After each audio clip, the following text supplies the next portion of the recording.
하나님의 은혜와 평강이 함께하기를 기도드립니다. 오늘도 우리 주님이 주신 은혜 가운데 거하고 그 은혜를 누리고 나누는 세상에서 가장 행복한 하루가 되기를 주님의 이름으로 기도합니다. 오늘 본문은 두 번의 이스라엘과 블레셋의 전쟁에 대한 내용을 기록하고 있습니다. 첫 번째 전쟁은 블레셋이 이스라엘을 쳐들어와서 싸우게 되었습니다. 이때 이스라엘은 패하여서 4,000명가량이 죽었다라고 그렇게 기록하고 있습니다.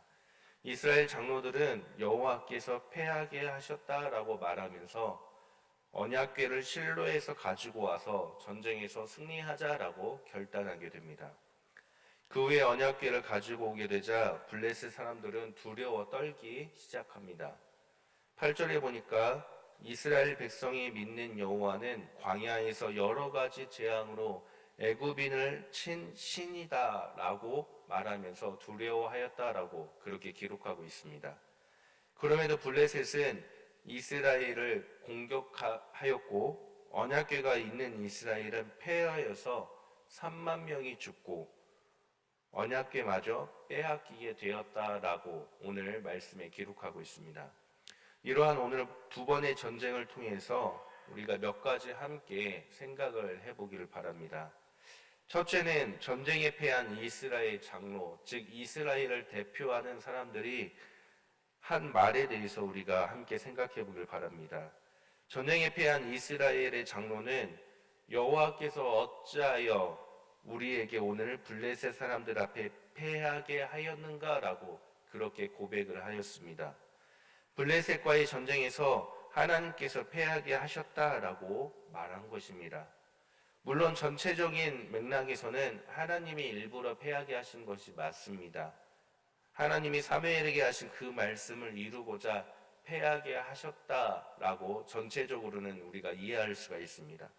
그런데 우리가 함께 생각해 볼 것은 이스라엘 백성들은 모든 일을 할 때 하나님께 여쭤보면서 한다라는 것을 우리가 기억해야 됩니다. 길을 가야 할지 말아야 할지, 전쟁을 해야 할지 말아야 할지, 적이 쳐들어올 때 도망가야 할지 싸워야 할지 묻는 것은 이스라엘 백성들의 삶의 기본 방침입니다. 그러나 이스라엘 백성들은 전쟁을 하였고 전쟁에서 패하였고 심지어 언약궤마저 자신들의 뜻대로 옮기기로 결정을 하였다라는 것을 우리는 말씀을 통해 알 수가 있습니다. 그렇다면 왜 이스라엘의 장로들은 전쟁에서 패한 것을 하나님 탓을 했을까요? 그에 대한 답은 사사기의 마지막 말씀을 우리가 다시 떠올려 볼 수가 있습니다. 사사기 마지막 장 마지막 절에 사람이 각기 자기 소견에 옳은 대로 행하였더라라고 기록하고 있습니다. 하나님 뜻과는 상관없이 본인들 소견에 옳은 대로 전쟁을 하였고 그에 대해 패배하였는데 그 핑계를 자기 소견에 옳은 대로 하나님께 핑계를 대고 있는 이스라엘 백성들, 어찌 보면 우리들의 모습이 아닐까 생각해 봅니다. 우리는 이 땅 가운데 하나님의 뜻을 구하며 그의 의를 이루어야 하는데 하나님의 뜻과 의는 하나의 이상일 뿐이고 내 소견에 옳은 대로 살아가고 있는 것이 우리들의 모습이 아닐까 생각해 봅니다. 오늘 말씀을 통해 우리들의 삶을 뒤돌아보는 시간이 되기를 주님의 이름으로 기도드립니다. 두 번째로 우리가 생각해 볼 것은 이스라엘은 전쟁에서 패한 후에 하나님이 우리와 함께하지 않았기 때문에 졌다라고 생각하였고 언약궤를 실로에서 가져오게 됩니다.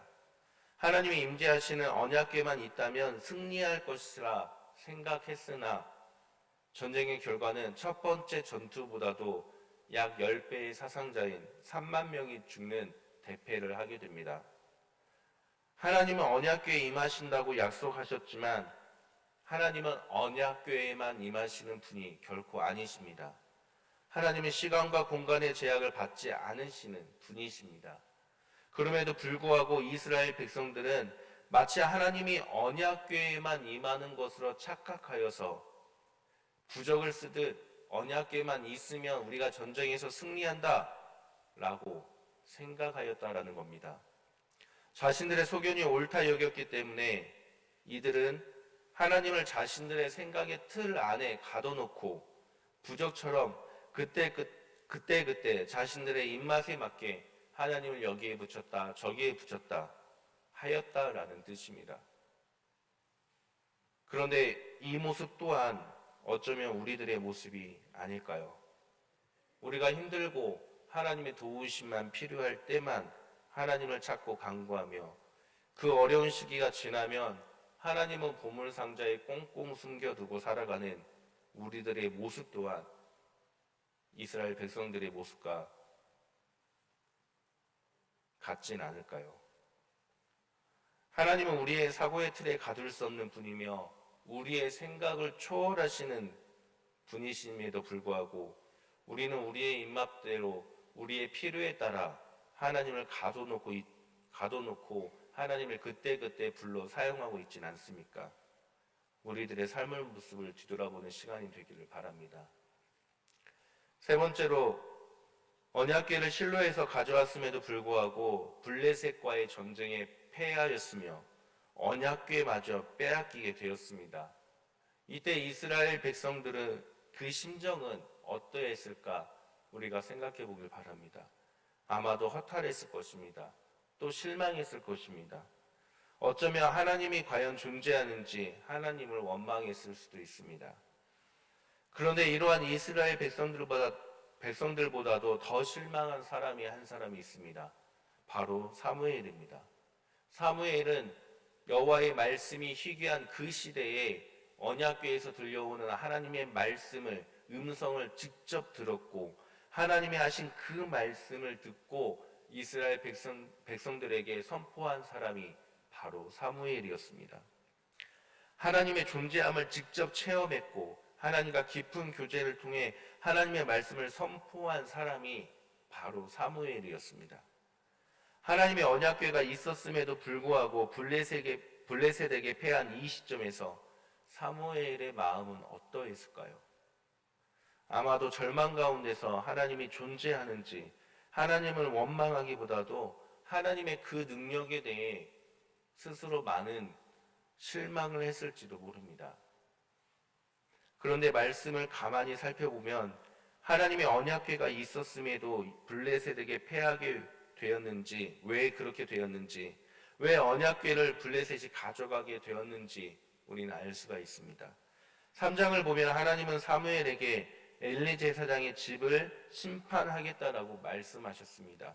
그리고 두 번의 전쟁이 있은 후 4장 11절에서 이렇게 말씀합니다. 우리 4장 11절 말씀을 다시 한번 같이 읽어보겠습니다. 함께 읽겠습니다. 하나님의 궤는 빼앗겼고 엘리의 두 아들 죽임을 당하였더라. 아멘. 엘리의 두 아들 홈리와 비느하스는 죽임을 당하였다라고 그렇게 분명하게 기록하고 있습니다. 사람들이 자신들의 소견이 옳다고 여겨 하나님이 여기 있다 저기 있다 자신들의 입맛에 맞춰서 가둬놓는 그 현실 속에서도 또 전쟁에서 패한 후 하나님이 있다 없다 하나님을 탓하는 그 현실 속에서도 하나님은 자신의 말씀대로 그 말씀을 이루어 가시는 분이시다라는 것을 사무엘에게 말씀하신 그 말씀을 이루심으로써 보여주셨다라는 뜻입니다.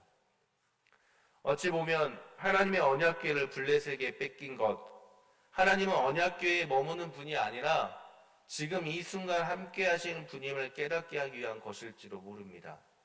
자기 소견에 옳다고 여겨서 언약궤에 하나님을 가둬놓고 자신들의 입맛대로 꺼내 쓰는 그 시대 가운데서 하나님이 지금 너희와 함께 하시기 때문에 하나님만 믿고 따라라 라고 말씀하시는 것이 하나님의 뜻일지도 모릅니다. 하나님은 바로 이러한 사실을 사무엘에게 예언함으로 알려주셨고 그 말씀을 이루심으로 보여주셨다라는 뜻입니다. 사랑하는 성도님들, 우리의 삶에서 우리 뜻대로 되지 않을 때, 일이 잘 풀리지 않을 때, 많은 어려움과 아픔과 절망 가운데 있을 때 우리는 하나님을 원망하면서 하나님이 과연 계시는지 질문해 본 적이 한두 번은 있을 것입니다. 그런데 분명한 것은 하나님은 그러한 상황 속에서도 우리와 함께 하셨고 우리와 함께 하시며 우리에게 주님의 말씀을 이루어 가시는 분이라는 사실을 오늘 말씀을 통해 우리에게 말씀하고 있다는 것을 우리는 기억해야 됩니다. 하나님은 어떠한 상황 속에서도 당신의 그 말씀을 이루어 가시는 분이십니다. 그렇기 때문에 우리는 하나님을 원망하고 탓하기보다 하나님을 부적처럼 내 입맛대로 꺼내 쓰기보다는 변하지 않는 영원하신 말씀 가운데 계신 그 하나님만을 의지하며 그 하나님만을 바라보며 믿음으로 나아가야만 하는 것입니다. 자신의 소견대로 하나님을 마음대로 꺼내 써서 2번의 전쟁에서 패한 이스라엘. 그러나 그러한 사람들 중에서도 하나님이 말씀하신 대로 그 말씀을 이루어 가시는 분임을 경험으로 깨달은 사무엘. 우리의 삶을 뒤돌아보며 우리는 오직 사무엘처럼 말씀을 이루어 가시는 주님을 경험하고 말씀을 이루어 가시는 주님을 깨닫고 오직 주님만을 의지하며 믿는 신앙인들 되기를 기도드립니다.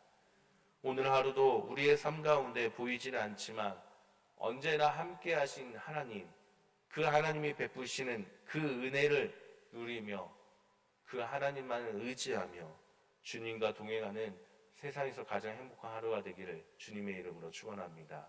함께 기도합니다. 하나님 감사드립니다. 오늘도 말씀을 들을 수 있음에 감사를 드립니다. 주님, 어떠한 상황 속에서도 우리와 함께 하시고 우리를 이끄시며 우리에게 주님의 말씀을 이루어 가시는 하나님께 감사하며 주님과 동행하는 하루가 되길 원합니다.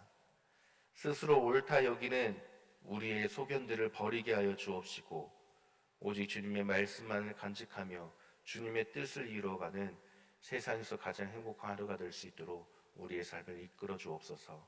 예수님의 이름으로 기도드립니다. 아멘.